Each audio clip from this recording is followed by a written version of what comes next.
అపొస్తలుడైన పౌలుకి వాడుకంట. ఏంటి వాడుక? ఏంట వాడుక? బోధించటం వాడుక. సత్యం గురించి అనేకులకు బోధించడం వాడుక.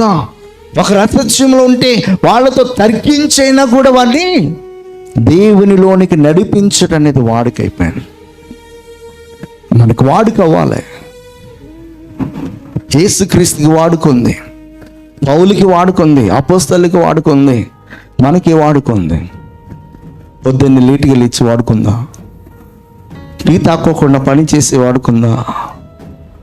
సినిమా చూడుకోకుండా ఉండలేనటువంటి జీవితాలు ఉన్నాయా?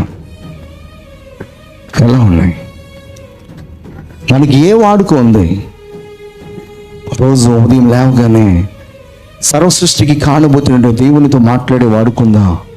దేవుడు ఏం మాట్లాడతానని చెప్పేసి వాక్యాన్ని తీసి ధ్యానం చేసి వాడుకుందా? దేవునికి ఆలోచన తగినట్లుగా జీవితాన్ని సరి చేసుకునే వాడుకుందా? దేవునికి ఉన్నతమైన ప్రణాళికను మన జీవితంలో అన్వయించుకొని దేవుని చేతిలో ఒక మంచి పాత్రగా మరల్చబడాలని చెప్పేసి, వాడబడాలని చెప్పేసి ఒక వాడుకుందా? ఏ వాడుకతో మనము నడిపింపడుతున్నాం?